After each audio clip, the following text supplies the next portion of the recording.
wires, don't screw anything up. What you're going to want to do, or at least what I always do, first I thread in that that connector wire so that it's, I'm not sure how well you can see it here, but just so that it's in the general area. And when it's in there, take that, where are those two screws? There they are. Oh, crap. Obviously put your screws in first. There we go. So once you got those two screws into their slots that they're supposed to be in, then you will thread this thing in here.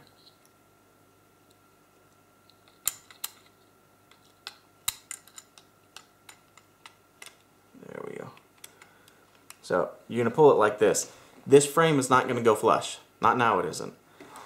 So just make sure that you've got your little thread connector or your pin connector here, and that it has come through. That way you don't get everything tightened down and you realize, oh crap, I'm gonna have to open it back up to get to it. So make that thing, or make sure that thing's through.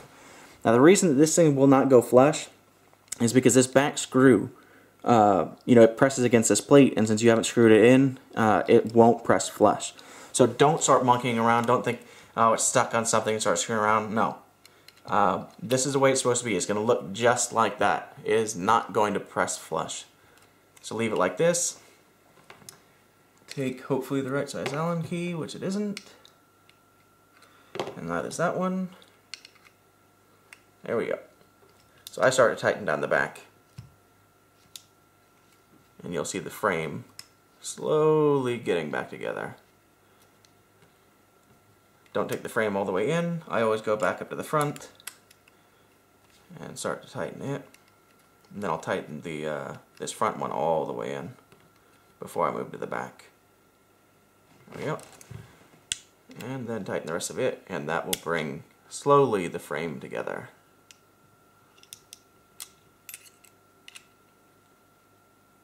There we go.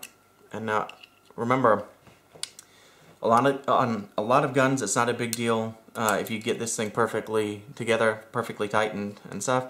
But on the Victory it is. So get these things fairly snug, not really snug. You don't want to really tighten them down, but you want them to be fairly tight. And the reason is because of that air transfer hole, that you want a good seal there. Now, next part is getting this connector back in, which can be kind of a tricky pain in the ass because of the angle. I like to use needle nose pliers and just support with your hand so that you can get it into place, and then just press, one finger on the very, very tip here. You can't really see, I'm sorry. I would have one finger here on this edge, and then the needle nose pliers on that edge, and then just press down. And then it's nicely in place. Double check that everything's looking good. These wires pop out pretty easily. You never, ever, ever, ever want to try to pull these things out by the wires. If you grab those wires, they will pull out so easily, it's ridiculous. And then you have to replace it. The thing's screwed.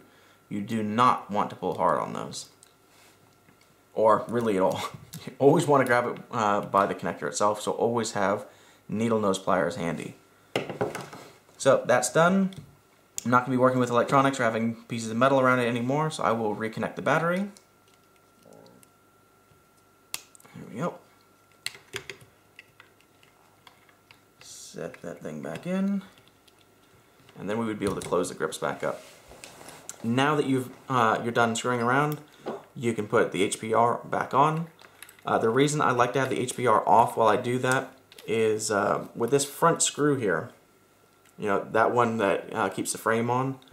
Obviously when you're trying to work on it, it's kind of a pain in the ass when this HPR is here. Just makes it easier to have the HPR off. That's why I do it. You don't need to have it off while you work on it, but I find it becomes less cumbersome as long as that thing's off. So yeah, that's the Victory. That's the maintenance on the Bob Long Victory. There we go. That's all there is to it. I know it's ridiculous when my first Victory, or my first video was about the Legend. Went super fast and super easy, and now I'm like, oh, that's all it is with the Victory, and it seems like it's so much harder than the Legend. In a lot of respects, it is. It's definitely not a beginner's gun as far as in-depth working on it. I don't think it's too bad in general. You don't need to do it that often. Like I said, the LPR, like 15, 20 cases, HPR, 10, 15 cases. The bolt, or the bolt engine's really up to you. I like to do mine every case, to be honest with you. I usually do it before every day of play anyway, just because, but it can definitely go longer than that. I know a lot of people go 3 and 5 cases before they even start worrying about it, and even then, they usually don't do a full breakdown.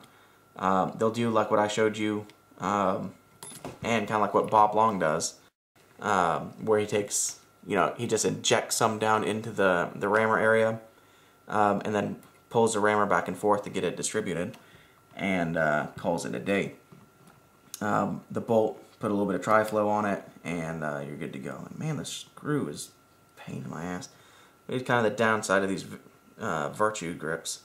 They don't match up perfectly, or at least the ones on this gun don't. There we go. Everything's back together. We're good to go. Quickly discuss a couple other things. I think that the eye cover screws are the same. Yes, the same as the grips, which is always nice. So, if you needed to remove these for any reason, this connector, pulls just straight out. It's the eye sections are held in place by a small screw right here. So you just remove that screw, and then the eyes come out. As you can see, or at least I hope you can see, 2 C eyes. I don't have 4 C's. You get your detents here. Oh, detent spring at least. Come on, detent. There we go. So it's just the little Delrin type. You can get metal ones if you want. Some people have issues with these when they start to get a little bit worn down, or if the spring's not as strong as it should be, they start getting double feeding and problems. In that regard, I don't really like these kind of detents. I prefer Intimidator detents, also known as Spider detents, Ego detents, whatever you want to call them. Those finger detents are definitely my favorite types of detents. I think it's really a shame that the Mark went with these. I wish they would have gone with finger detents. There's a reason that so many platforms have used it, and it's because they work all the time. As long as they haven't broken off or really bent in, they're good to go. I'm taking another sip of water here, I'm sorry. Anyhow. Yeah. So, Victory, what do I think overall? It's a really, really smooth marker, especially for a poppet. It's up there with some spools, not any of the high-end spools other than maybe the GO2, but it's still a good, smooth marker. It's very quiet. Again, not as quiet as a lot of the spools, but it's still quiet. It's an efficient marker, especially, the new ones are coming with a supercharged engine. You're looking at probably 1,800 shots, maybe 1,900 shots. Some people are saying a case. Okay. I'm not going to comment too much on that, but I would believe 1,007, 1,008. This thing's getting like 1,005 or 1,006. So it's really similar to my other stack tube poppets and stuff, which isn't bad considering that it's significantly smoother and quieter, Usually you're sacrificing efficiency and stuff for that kind of stuff. But that's what I just really love about the Mark platform. They're efficient, they're smooth, they're quiet, they don't have a lot of barrel rise, they don't have a lot of kick, not that kick really matters. I think they feel really good in the hands. I like the length on them. A lot of people are afraid of that small reg. I think that it fits really good. The trigger guard here is just enough room. I think that I wish it would have been just a little bit longer out. I still have issues where, if I'm going fast, I'm hitting. I feel a little bit bound up on it, but for the most part, it's not too bad. I love that it doesn't have macro. I love that it's a toolless bolt removal system.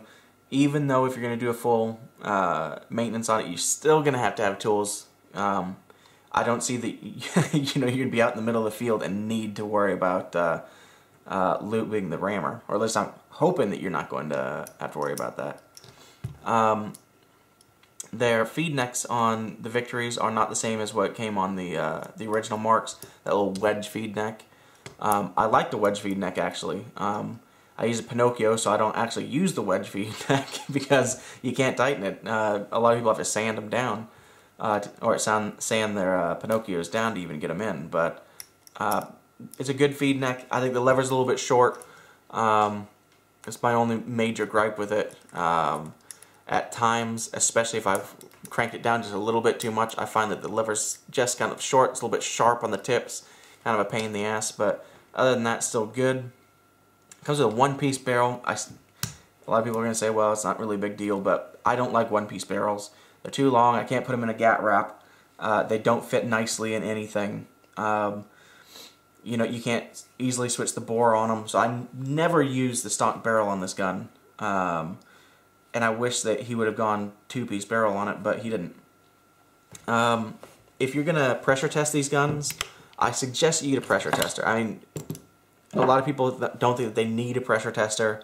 The Victories and the Mark in general, and really all of Bob Long's guns since the Alias, really, have needed to be pressure tested. That's not true. I'm sorry. There's the 2006 Timmies. But ever since the Vice, you know, the Gen 5s came out, it's been pressure tested.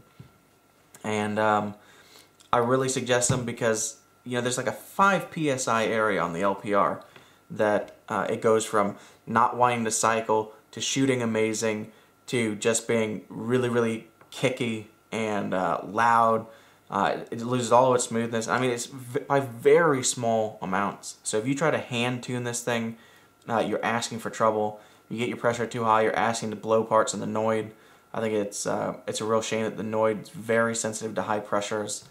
So yeah, the tester, I don't have air, I'm not going to do it now, but all you would do is you just stick the tester right in. There's nothing that pops in, there's anything like that. You know, it just slides right in, you'd gas it up, and then you would check your two gauges here. So you've got the LPR on the back and the HPR on the top. That would be your pressures.